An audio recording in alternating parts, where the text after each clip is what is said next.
Good morning, sirs, moms, ladies and gents. My name is Menri, and I feel honored for the opportunity to share my story with you today as we celebrate Black History Month. Like Shanta alluded to, this day presents many years of hard work by the service and other very important agencies. There are many people that think this day has lost its meaning or probably it doesn't need to be celebrated. But for me and a few other people, I think it is a day that is worth celebrating because our history is not studied in schools. So this is a great window of opportunity to be able to share our stories and how we contribute to society as a whole. So for me, I feel it is time also to take the responsibility for the privilege of having been afforded an opportunity to serve in both the British Army and then the fire service. It has been a challenging time for many people with so much in the media about racism, about inequalities, and about injustices towards people of color. And celebrating this occasion, like I mentioned, presents a window of opportunity to promote our history and what we contribute to the wider society. It has been a long journey. We've come from somewhere and we are here now. And I am optimistic that with all the effort being put in place by the fire service, like agencies like the fire, organizations like the fire service, by putting in place measures like we have things like positive action, and the fire service seeing to it that there is equality, diversity, and inclusion within the workplace. I think the language is going to change and we will begin to celebrate each other's differences more than just tolerating each other. So I chose the theme Blazing the Way to focus on celebrating being Black or brown and to inspire and share the pride we have in our heritage and culture, in our own way, in our own words, in our own time, and in our own voices as well. So thank you for having me today. Carrying on from there, the things that I would like us to go through today, the first thing will be, I will look at my background. So my background, where I come from, I'm a Ghanaian. And so we'll have a look at my life, my story, whilst I was in Ghana before I traveled over to the UK. From there, when I came to the UK, I joined the British Army. So we'll look at my story whilst I was in the Army.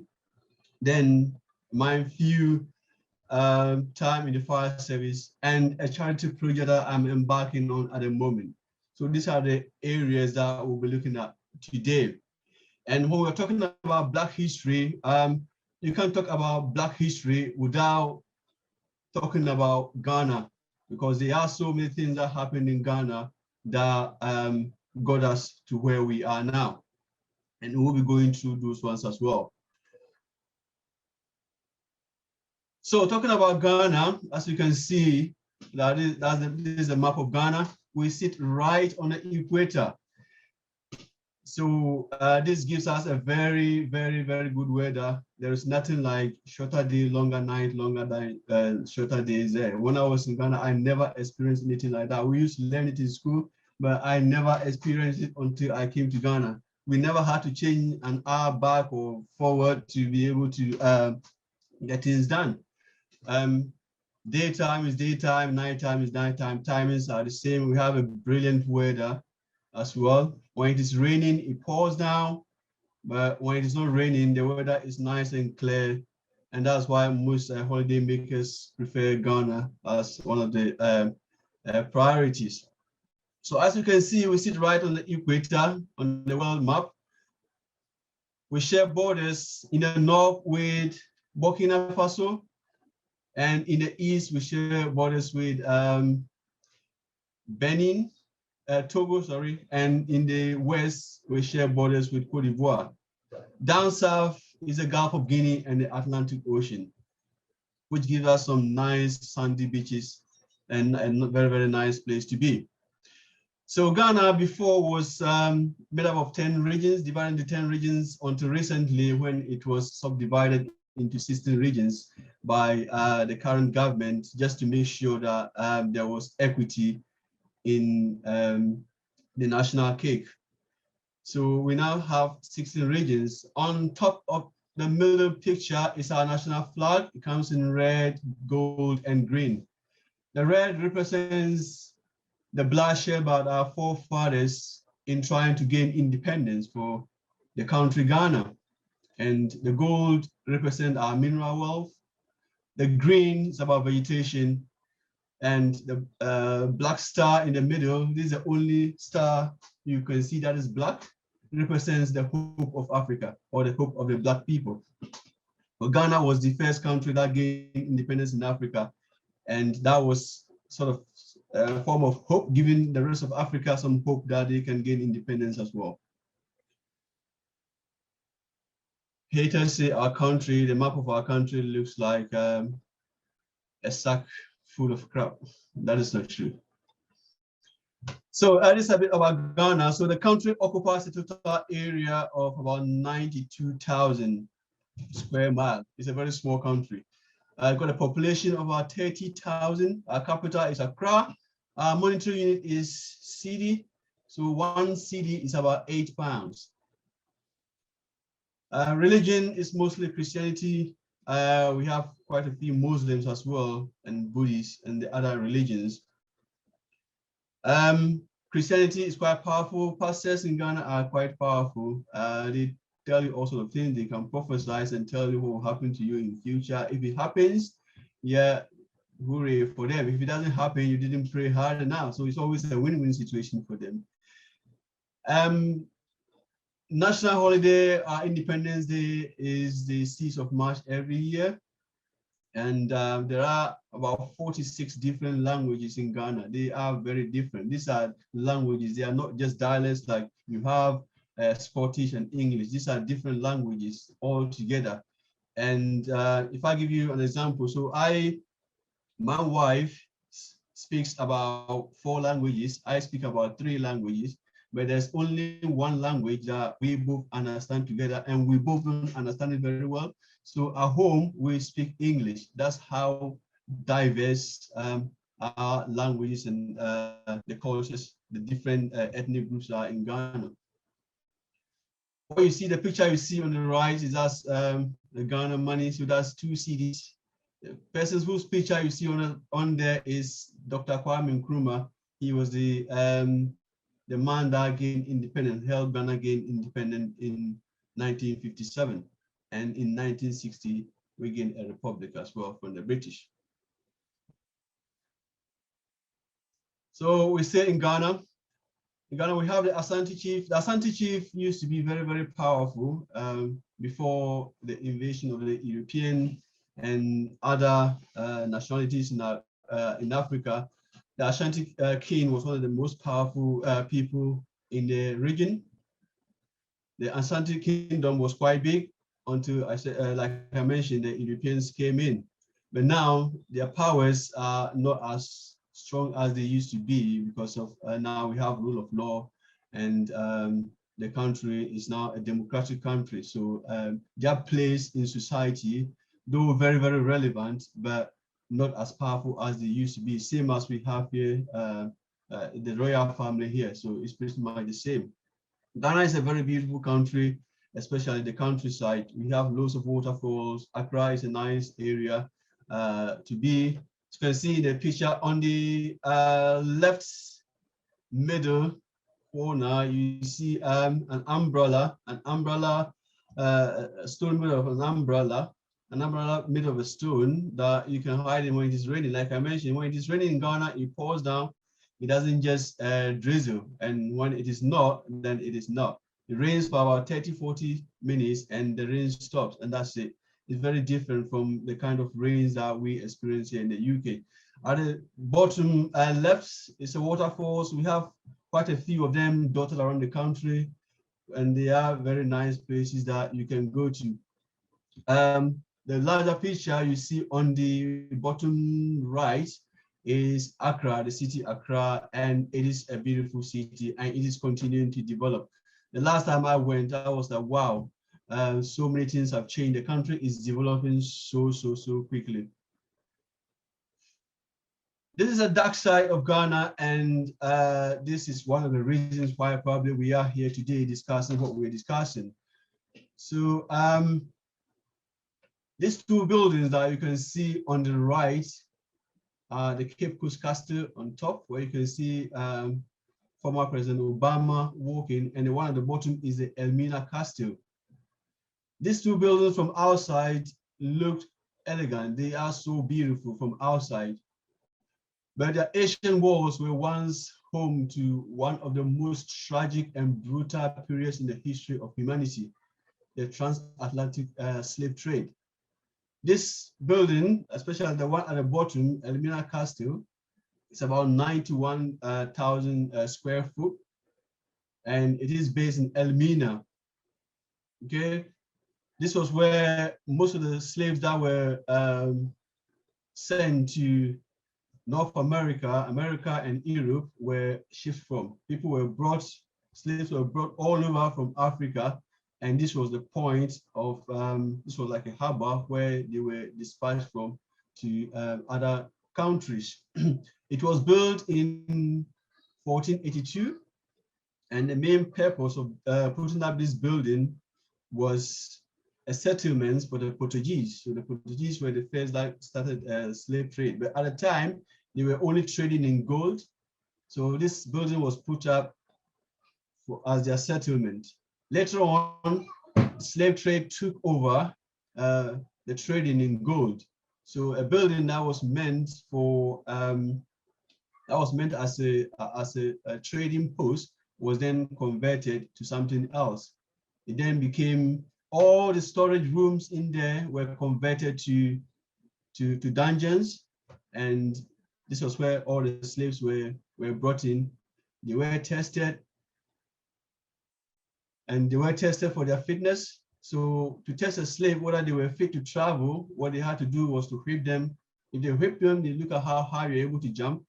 If you're able to jump high enough, then you are fit to travel.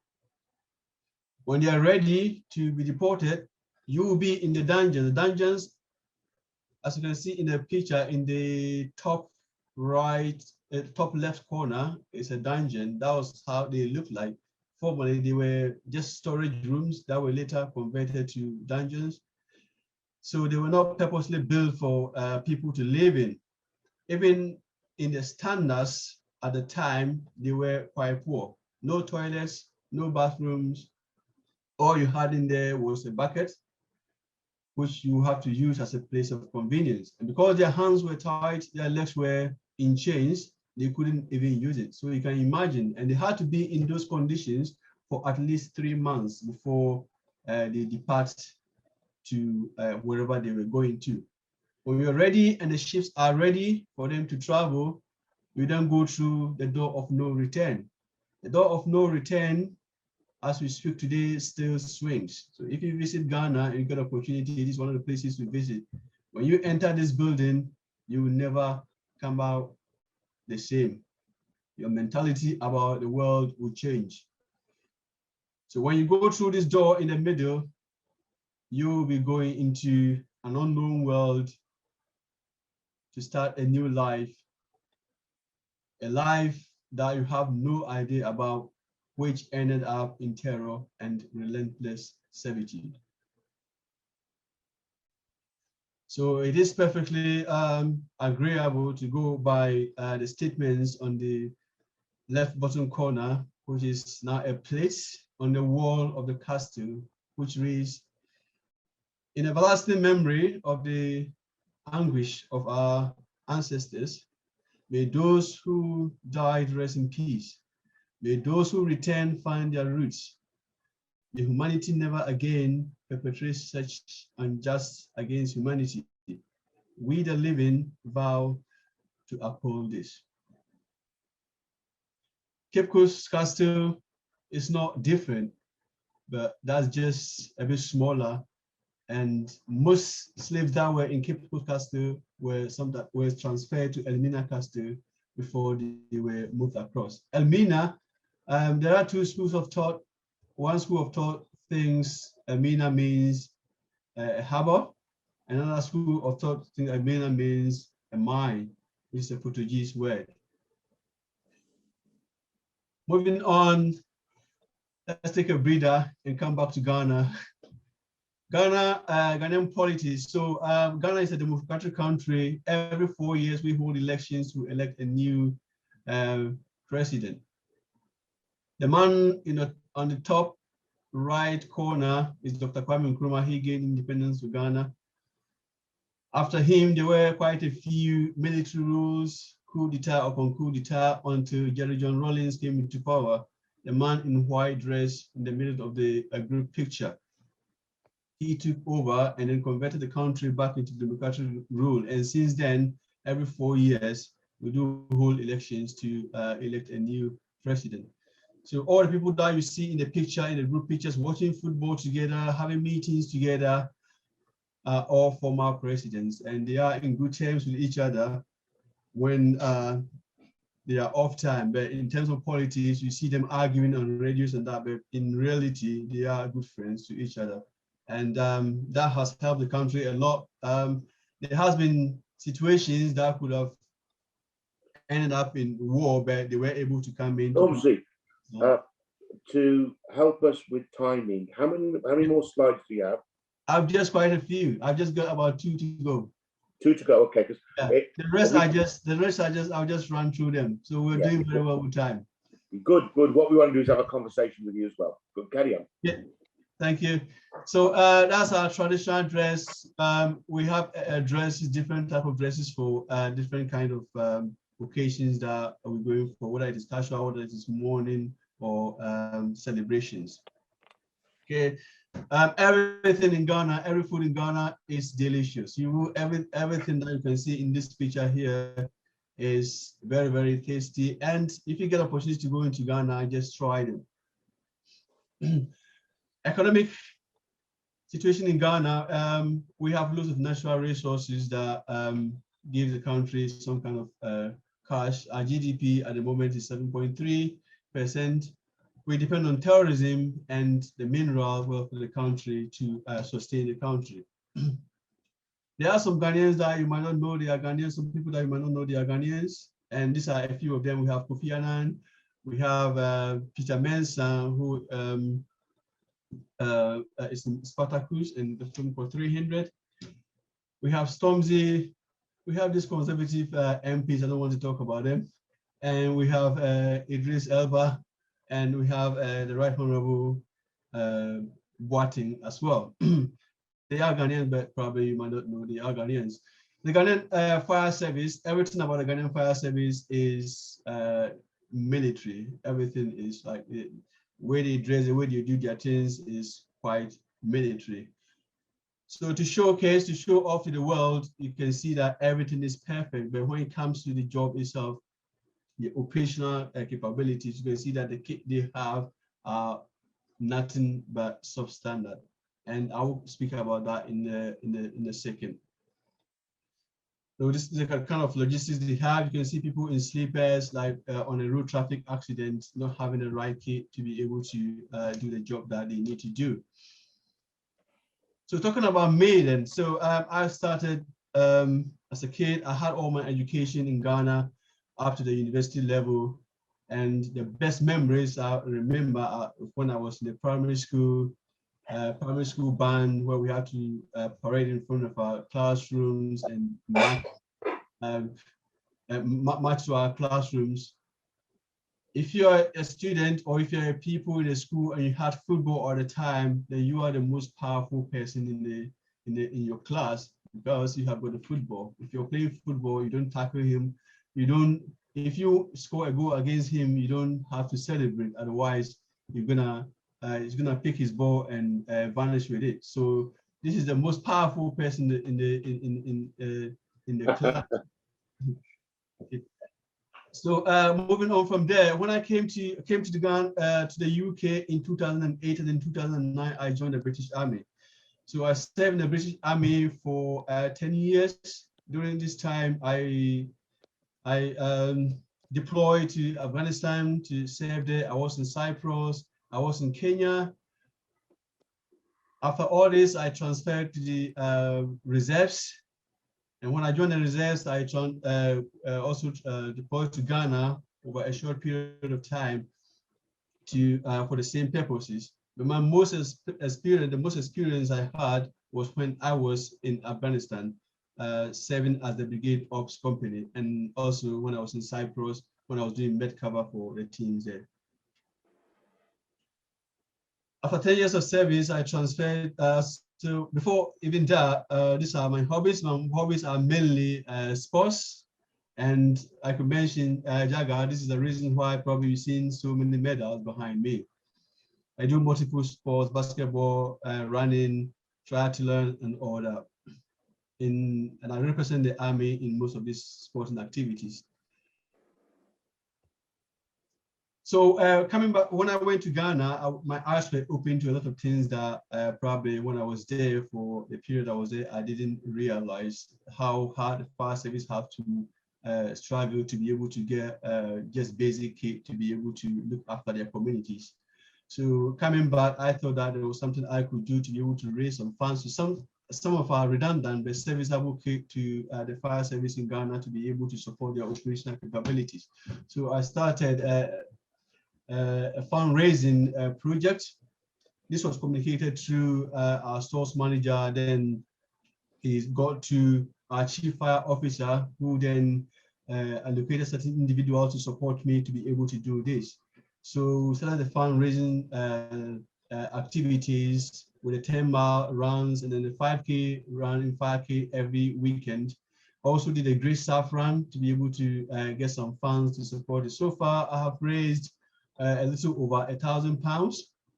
Fire Aid and Hampshire and Isle of Wight Fire and Rescue Service and Portico has been my main sponsor. I'm very conscious about the time. It's just about to finish now. Okay, so these are some of the activities that I have done so far to be able to raise funds for this. When I was in Ghana, I got an opportunity to work with the Fire and Rescue Service and then the Army there. And this was some of the trainings that we did. All the guys you see in brown are the fire service and those in green are the military. I realized they have nothing like IEC. They don't do anything like IEC, and ambulances in the country are quite scarce. So to be able to, so casualties are the ones that suffer in the end, because when the fire service get to an incident, they are not able to provide any form of first aid to these casualties at all. So what happens is that you get most of these casualties dying before they even reach hospital. So in Ghana, Ghana is a very small country, about a population of 30,000. We get about 2,000 deaths from road traffic accidents alone every year. That is about the same in the UK. In the country, that's about 67 million. So the difference is big. So that was why I ended up raising this money to at least get on some PPE to be able to do this. That's the end of my presentation. Thank you very much. That's my story, and that's what I'm back. Thank you for the time, and thank you. Okay, Stormzy, stop sharing, and I'm just going to not summarize, but just read out a few highlights from my notes. Stormzy, you are an absolutely amazing character. You've done some amazing work both in the fire service and outside in your life. The Asian Fire Service Association will love to support you in particularly your career and your way forward, but also in the charity work that you do. Only recently on the WhatsApp chat, I think Nottinghamshire Fire Service were looking to form partnerships and support Ghana. I think they've got a firefighter there from your background. Me and Dal and others are on Fire Aid Committee, the National Committee. So anytime that you need some support, we're happy to help you there. The common thread that you share with quite a few of us is your sporting prowess. We know that if you're black and you're good at sport, you fit in and people want you as part of that team. And I think that then is detrimental sometimes to those that are not sporty, those who might be more academic. And that's something we do want to pick up today during our conversations. Is it helpful being black and being sporty to fit into a culture where sport is appreciated? And how does that affect you and others? Your food was absolutely amazing. I wanted to reach out and pick something out and eat it, but I couldn't because there was a screen in the way. The other point I'd like to make is the history that you told about Ghana, you know, the democracy, the powerful leaders that we don't hear about, and your constant theme was celebration. You didn't go deep into discrimination, into institutional structure. You didn't go deep into areas which we talk about the rest of the year. Black History Month for me is what you've been talking about. It's about celebration, celebrating our history, celebrating our achievements, lifting others so that they too can see colour and achievement and role models. That's me done as far as summary is concerned. Can I invite a couple of questions from colleagues? Because this is supposed to be a conversation with Stormzy.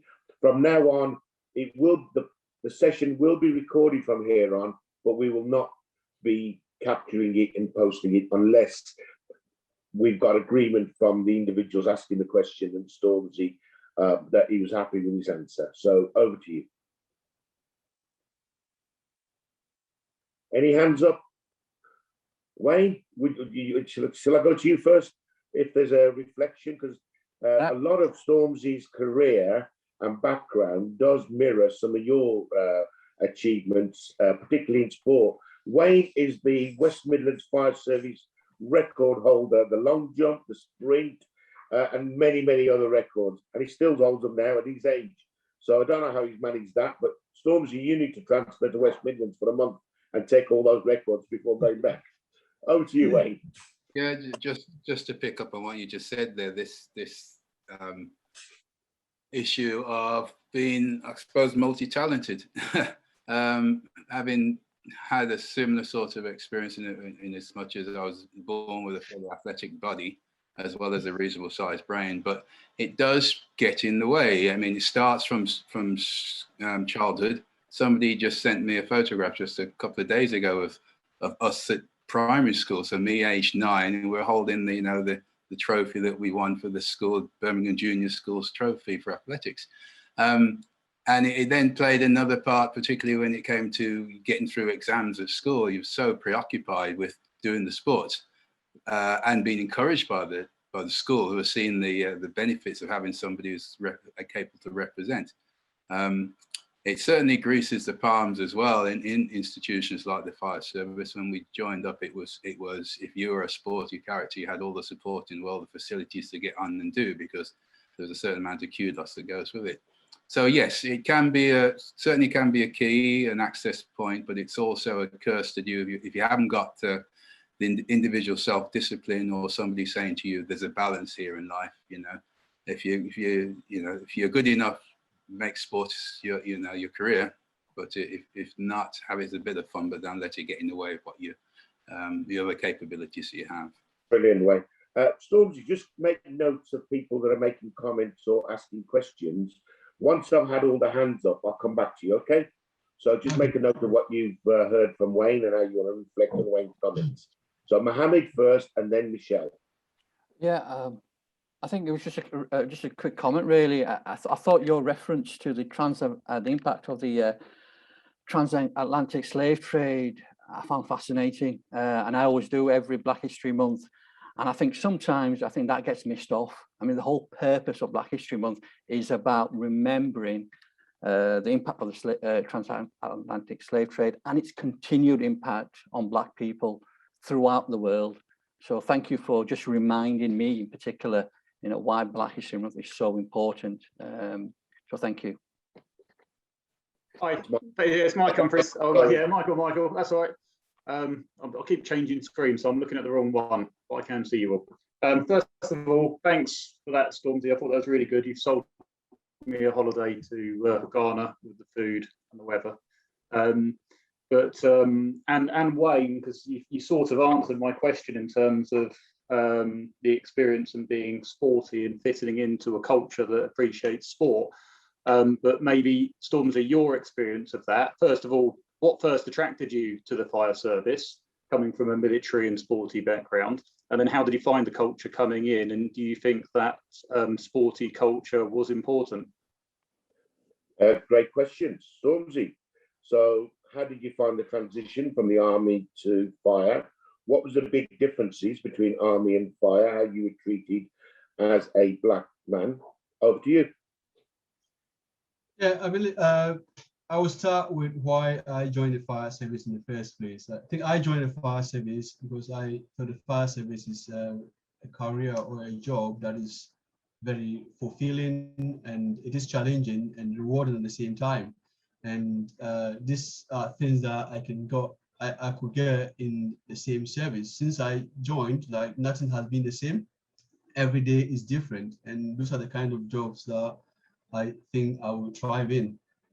And you were talking about sports getting in the way of individuals that are multi-talented in these areas.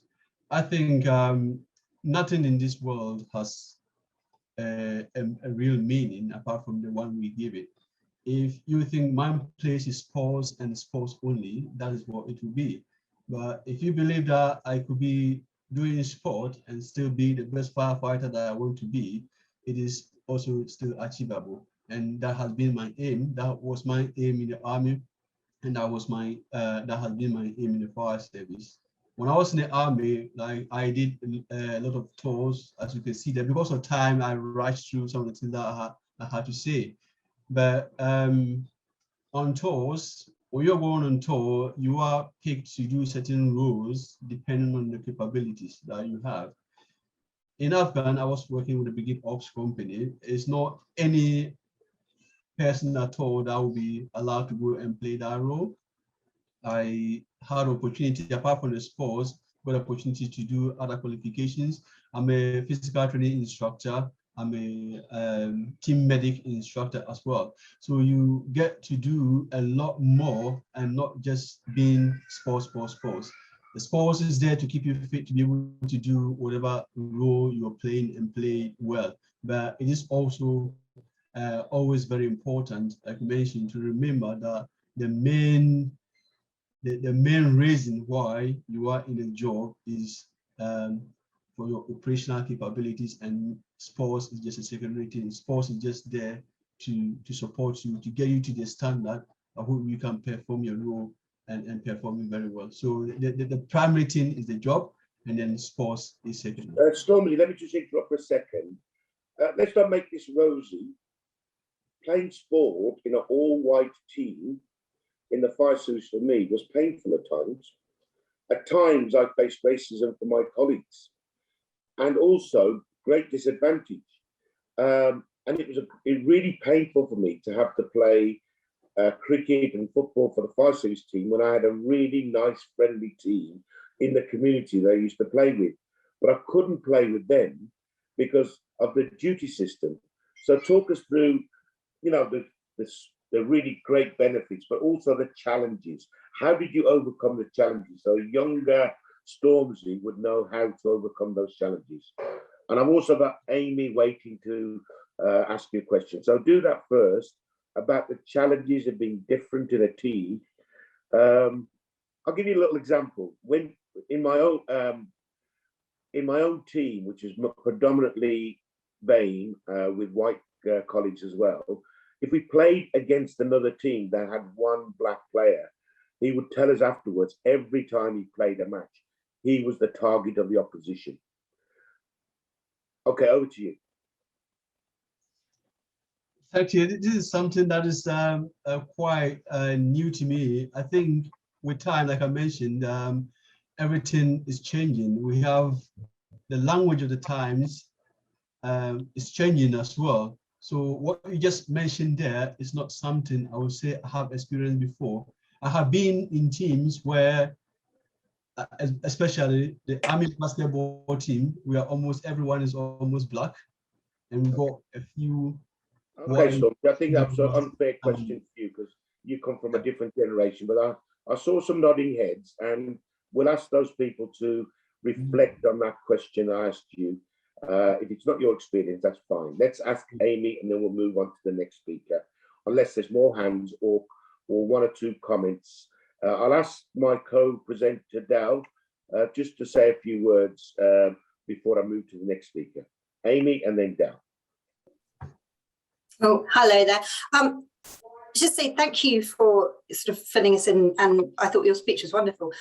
It was about languages. I was really intrigued about the different amount of languages that obviously come from your country, and also about how you deal with that at home. Do you think that that's helped you in any way in your career to have that variety of language, and what's your experience of people sort of speaking a language back to you? I think it's about the diversity, I would say, because coming from Ghana already, the whole country is everyone almost, we have these 46 languages. So these 46 languages are different ethnic groups and they all do things differently. So the experience of constantly dealing with people from different backgrounds, I think helped me when I moved into the UK.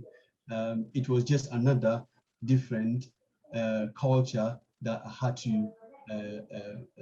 to fit in or had to come into. So it wasn't so difficult for me to be able to adjust, to be able to move forward from where I was when I entered into the country. But with those 46 languages I was talking about, there are about 6 of them that if you are able to speak those ones, then you'll be okay moving around. But every different part of the country that you go to, like, things are very different. Even the food they eat is different. The way they dress is different. So you can tell, if I meet someone on the street now, I could tell which part of the country they are coming from because of what they're wearing and because of how they're speaking. So it could be challenging sometimes, especially if you're moving around the country, but it is something that you constantly deal with and it become part of you. Thank you. I think, have you found that being at work, having that diverse or having that experience of a diverse language has helped you? I wish those languages were languages like French, German, that a lot of people could speak, but these are languages that only a smaller group of people speak. So the only way it helps is the ability to adapt. That way it helps you to be able to adapt to other cultures. But as in using those languages in any way, those languages are different. They are very, very completely different languages that not even people in Ghana understand everything. So how much more people in the UK? So in terms of adapting and dealing with different people from different cultures, yes, I'll say it has helped.